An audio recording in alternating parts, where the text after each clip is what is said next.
The first thing I noticed when I opened my eyes was the steady beeping of hospital monitors. The second was my sister Amanda's smug face looming over me. Finally awake, Sleeping Beauty, she smirked, her perfectly manicured nails tapping against her designer handbag. You've missed quite a lot. My name is Sarah Mitchell, and at 32, I had spent the last 6 months in a coma following a suspicious car accident. As my vision cleared and consciousness fully returned, I realized Amanda wasn't just here for a family visit. The board voted unanimously, she continued, settling into the visitor's chair like it was a throne. Innovatech is mine now. Dad's signature made it official last week. You should have seen how relieved everyone was to finally have competent leadership. I watched her carefully, my throat too dry to respond immediately. The company I'd built from the ground up, turned into a $50 million tech giant, was now apparently in the hands of my younger sister, who had never worked a day in her life. Nothing to say. Amanda's smile widened. The doctors weren't sure you'd wake up at all. I did what needed to be done. You snooze, you lose, sis. I let out a small laugh, which seemed to catch her off guard. Check the safe, I managed to whisper. Her perfectly sculpted eyebrows furrowed. What? The safe in my office, behind the Rothko print. My voice was getting stronger. You did check it, didn't you? The flicker of uncertainty in her eyes told me everything I needed to know. Amanda had always been predictable, so focused on the obvious prize that she missed the crucial details. Of course I checked it, she lied smoothly, but I could see the wheels turning in her head. There was nothing important in there.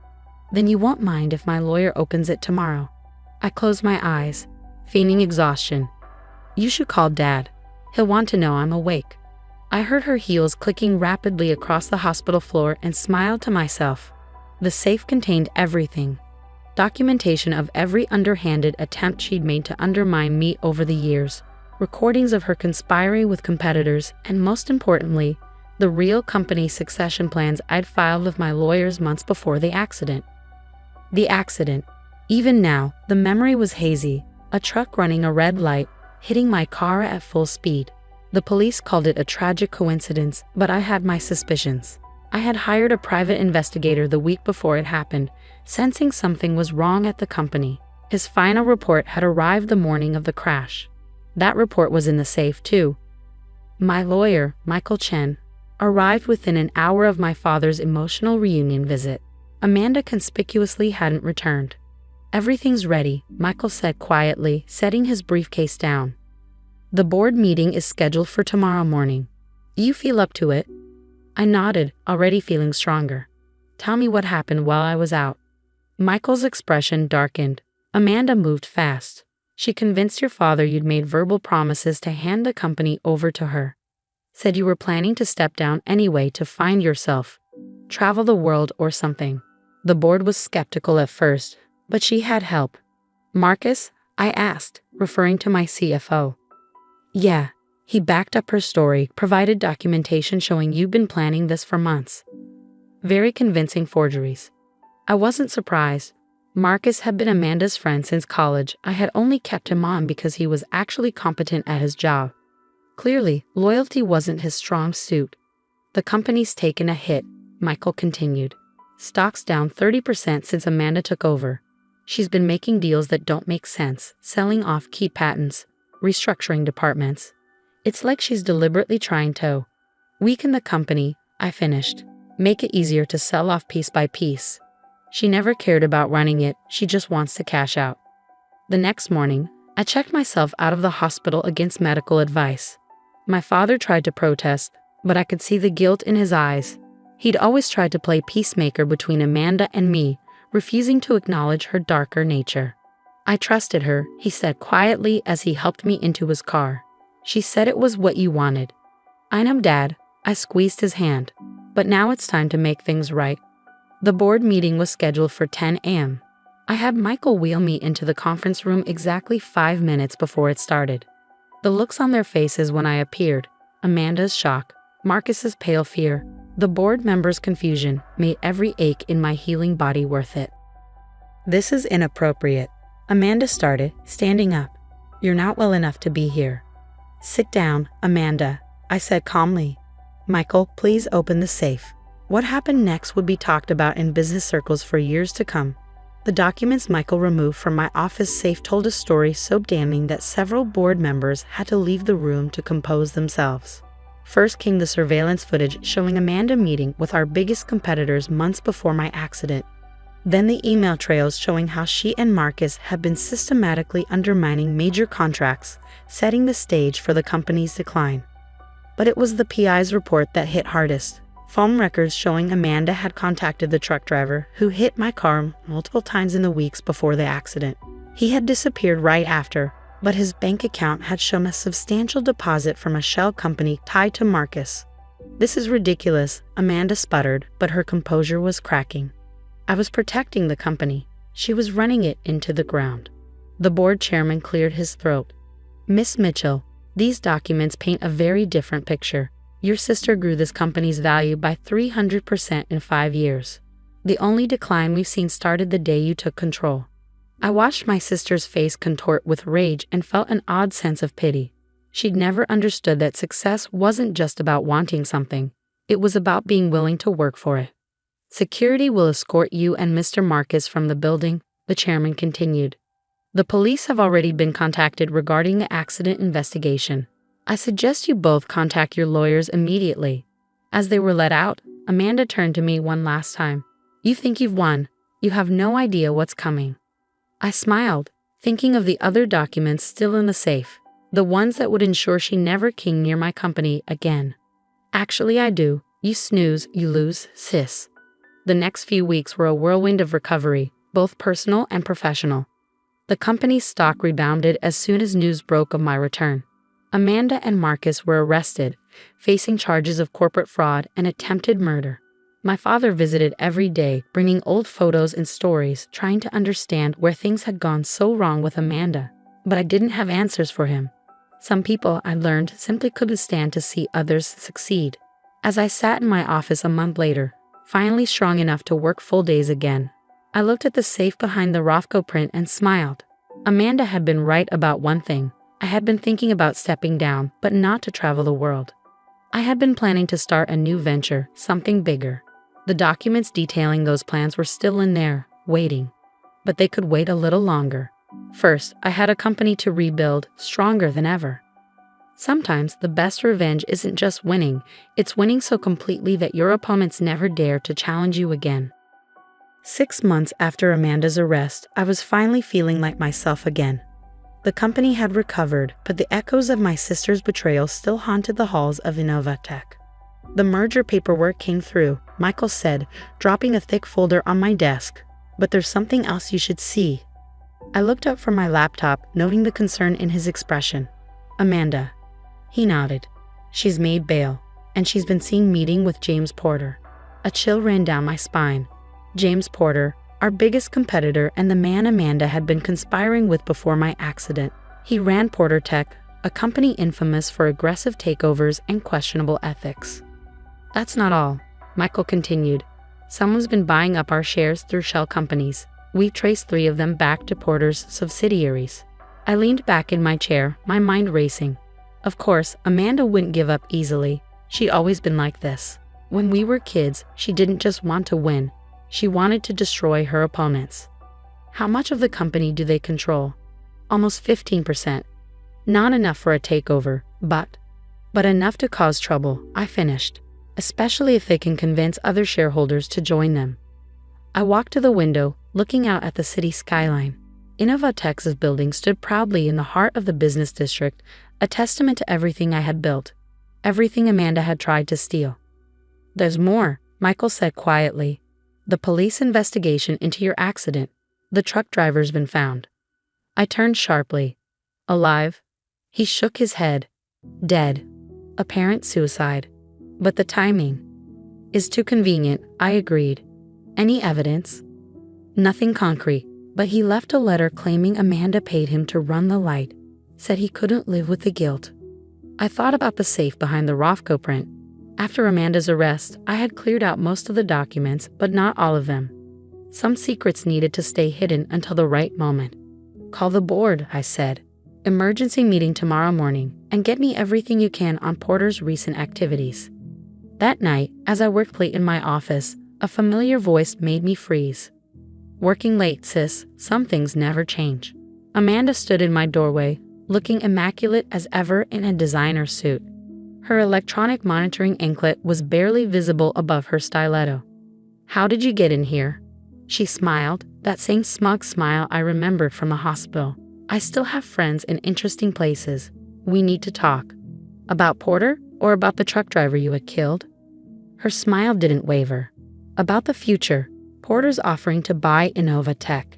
The price is generous, more than you get anywhere else. And let me guess, if I refuse, you and Porter will keep buying shares until you can force a takeover. Smart girl. She sat down uninvited. But there's an easier way. Sell now, walk away rich. Everyone wins.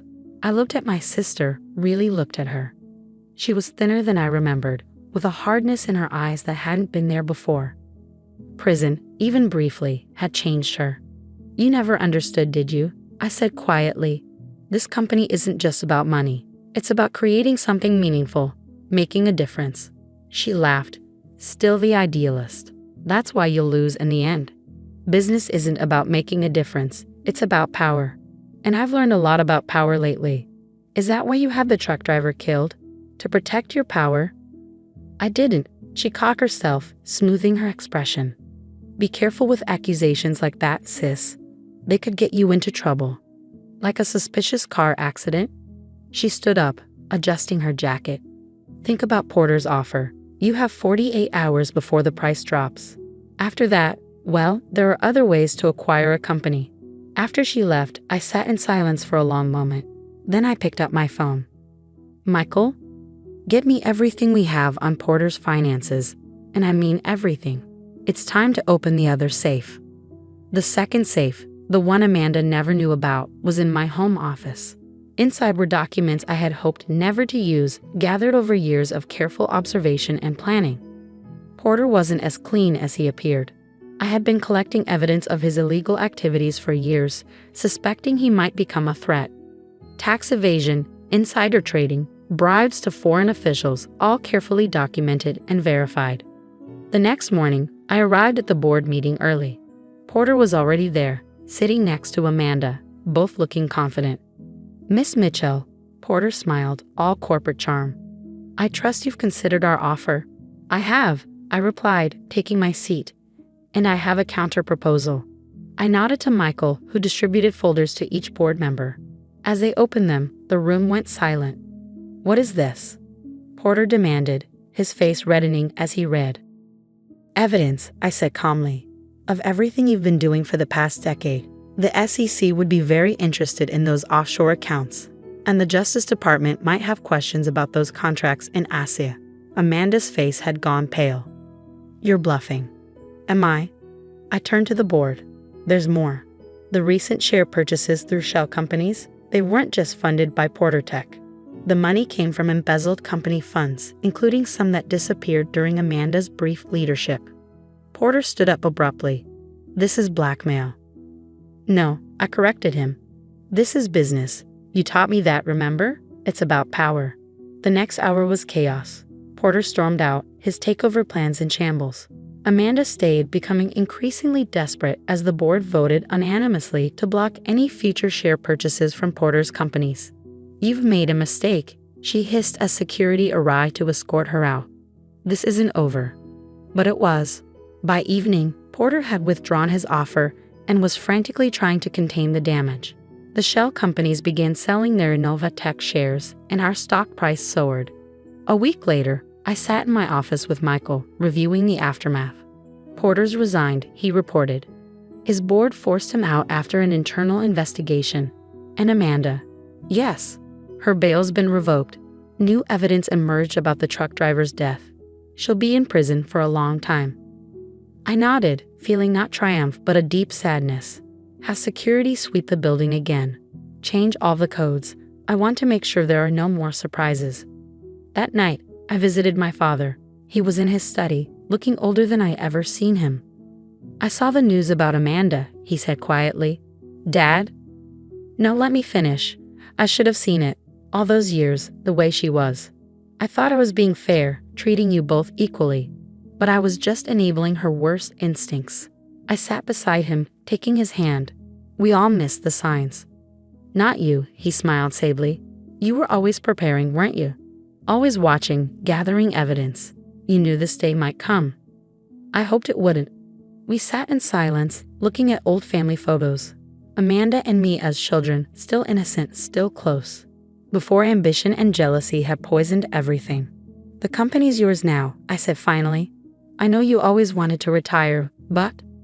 No, he interrupted. I had my time. You've proven you're more than capable of leading Innova Tech. Just don't let it consume you. Don't let Amanda's actions turn you hard. I promised him I wouldn't, but as I sat in my office that night, staring at the second safe, I wondered. The company would survive, and so would I. A year had passed since Amanda's conviction. Innova Tech was thriving, but peace never lasted long in the corporate world. The email arrived on a Tuesday morning. Ms. Mitchell, I represent a group of investors interested in discussing the future of Innova Tech. I deleted it without finishing. We'd been getting similar messages for weeks, vultures circling, thinking the company was vulnerable after the Porter scandal. Sarah, my assistant's voice crackled through the intercom. The board wants to move the quarterly meeting up. They say it's urgent. Something in her tone made me pause. Who called for it? Director Wilson. Thomas Wilson. The longest-serving board member and my father's oldest friend. He wouldn't call an emergency meeting without good reason. The boardroom was tense when I arrived. Wilson sat at the head of the table, looking grave. We have a situation, he began without preamble. Someone's making moves against us. Big moves. He slid a folder across the table. Inside were documents showing massive share purchases through various investment firms, all leading back to one name, Victoria Chang. My blood ran cold. Victoria Chang, tech industry titan, known for hostile takeovers and dismantling companies for parts. She made Porter look like an amateur. How much? I asked. 28%, Wilson replied. And she's not stopping. I did the math quickly. With that much stake, she only needed to convince a few more shareholders to gain controlling interest. There's more, Wilson continued. She's been meeting with former employees, including Marcus. Marcus, my former CFO, recently released after serving time for his role in Amanda's scheme. He knew our weaknesses, our vulnerabilities. He's been sharing information, Michael added, arriving late with more documents. Financial records, client lists, everything he had access to. I thought of the second safe in my home office, the one containing contingency plans for exactly this kind of situation. But using those documents meant crossing lines I promised myself I wouldn't cross. Call a shareholders meeting, I decided. I want to speak to them directly before Chang makes her move. That night, working late, I heard footsteps in the corridor. Security had been increased, but still burning the midnight oil. Victoria Chang stood in my doorway. She was older than I expected, with steel gray hair and sharp eyes that missed nothing. Ms. Chang, I don't recall scheduling a meeting. She smiled, settling into a chair uninvited. I thought we should talk, woman to woman, about the future. My company's future is secure. Is it? She placed a tablet on my desk, showing financial projections. Your stock's overvalued. The market's shifting. The tech bubble is about to burst. But I could protect Innova Tech. Make it part of something bigger. By breaking it apart, selling it piece by piece. Her smile didn't waver. By making it efficient. Your father built this company on innovation, but times change. Sentiment has no place in business. My father built it on principles, I corrected. On creating value, not just profit. Principles don't pay shareholders. She stood. Think about it. My offer's generous now. It won't be if I have to take this company by force. After she left, I sat in darkness, thinking. She was right about one thing. The market was changing. But breaking up Innova Tech wasn't the answer. I opened the second safe, reviewing its contents. Evidence of Chang's past dealings. Companies destroyed. Lives ruined. But using it meant becoming what I fought against. The shareholders' meeting was set for Friday. Thursday night, I received another visitor. Hello, Sarah. Marcus looked different after prison, thinner, harder, but his smile was the same. Security will be here in 2 minutes, I warned. Plenty of time to deliver a message. Ms. Chang wants you to know she found Amanda. They had an interesting chat about family secrets. My heart stopped. Get out. After he left, I called Michael. Get me everything on Chang's recent prison visits, and check on Amanda. The report arrived an hour later. Chang had visited Amanda 3 times in the past month, and Amanda had been unusually cooperative with her parole board. The next morning, I made 2 calls. One to my father, warning him to be careful. The other to a number I'd hoped never to use. The shareholders' meeting started at 10. Chang sat in the front row, confident, Marcus beside her smirking. I took the podium, feeling the weight of every eye in the room. Ladies and gentlemen, before we discuss Ms. Chang's offer, there's something you should know about the future of tech. What followed was not just a defense of Innovatech, but a revelation of our new direction. Patents we kept secret, innovations that would revolutionize the industry. Our stock would triple when announced. Chang's face darkened as she realized her hostile takeover was about to become much more expensive. But I wasn't finished. And now, regarding Ms. Chang's recent activities, the screens behind me lit up with documents, evidence of her corporate raids, but also of illegal practices, market manipulation, and worse.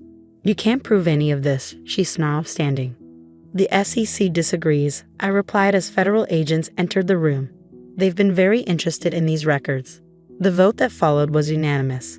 Chang's bid was rejected. By evening, she was being questioned by federal investigators. Later, alone in my office, Michael brought more news. Amanda's parole has been revoked. Apparently, her meetings with Chang violated the terms. I nodded, feeling a hollow victory. And Marcus disappeared. But he won't get far. I looked at the safe behind the Rothko print, thinking of its remaining secrets, weapons I hadn't needed to use. Yet. We've won, Michael said quietly. The company's secure. But I knew better. There would always be new threats, new challenges. The question was, could I face them without losing myself? My father called that night. I heard about Chang, he said. You did what you had to do. Did I? Sometimes I wonder if I'm becoming what I fought against. The difference, he said softly, is that you asked that question. Amanda never did. I stayed late, watching the city lights. Tomorrow would bring new battles. But tonight, I could rest knowing I protected what mattered, not just the company, but the principles it was built on. The second safe could stay closed. For now. 2 years had passed since Chang's downfall, and Innovatech had entered a new golden age. Our innovations had revolutionized the industry, just as promised. But success breeds new enemies, and old ones never truly disappear. The warning came through an encrypted email. Your sister sends her regards. Amanda had been released early. Good behavior, the prison said. But I knew better. Someone had pulled strings. I was reviewing security footage when my father burst into my office, pale and shaking. She's back, he said. And she's not alone. Amanda had formed a consortium with several tech investors, including former Porter executives and Chang allies. They weren't just after Innovatech anymore. They wanted revenge. The boards called an emergency meeting. My father continued. There are rumors, documents surfacing, about Mom's death. My mother had died when I was 12, Amanda 16. Car accident, they said. Just like my accident years later. What documents? Suggesting the company wasn't legally transferred to you. That Mom left controlling interest to both of you jointly. I walked to the safe behind the Rothko print. The last documents inside, the ones I'd never wanted to use, contained the truth about that night. Call Michael, I said. It's time. The board meeting was chaos. Amanda sat beside her new allies, triumphant. She aged in prison, but her eyes still held that dangerous gleam. The evidence is clear, her lawyer announced. Your mother's original will designated both sisters as equal heirs. The document giving Sarah sole control was filed later, under suspicious circumstances. I let them finish their presentation. Let Amanda have her moment of perceived victory. Then I opened the final file. These are security camera stills from the night Mom died, I said quietly, from the office parking garage. The room went silent as the images appeared on screen. Amanda, 16 years old, arguing with our mother. Mom getting into her car, the car that would crash an hour later. And these, I continued, are brake line inspection reports. Notice the dates. Amanda's face had gone white. You can't prove anything. The garage cameras caught everything, Amanda. I found the footage years ago, but I kept hoping I was wrong, that my own sister couldn't have. She was going to cut me out. Amanda burst out. She said I wasn't responsible enough, that you were the only one she could trust with the company. She never gave me a chance. The room erupted, board members shouting, lawyers scrambling. Through it all, my father sat silent, tears streaming down his face. Hours later, after Amanda had been taken away by police, again, I sat alone in my office. The safe was empty now, all its secrets exposed. Michael found me there at midnight. The boards confirmed your control of the company. Amanda's consortium is falling apart. It's over. But it wasn't over. Not really. The truth about Mom's death was public now. Our family's darkest secret exposed. My father appeared in the doorway, looking ancient. I should have known, he whispered. All these years. She was 16, Dad. We all wanted to believe it was an accident.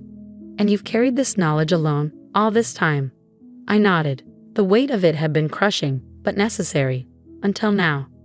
A week later, I stood in the cemetery, placing flowers on Mom's grave. The morning news had announced Amanda's confession. She would spend the rest of her life in prison. I wish things had been different, I told the headstone. That she could have been the sister you wanted her to be. My phone buzzed, another crisis at the office. But for once, it could wait. I had something more important to do.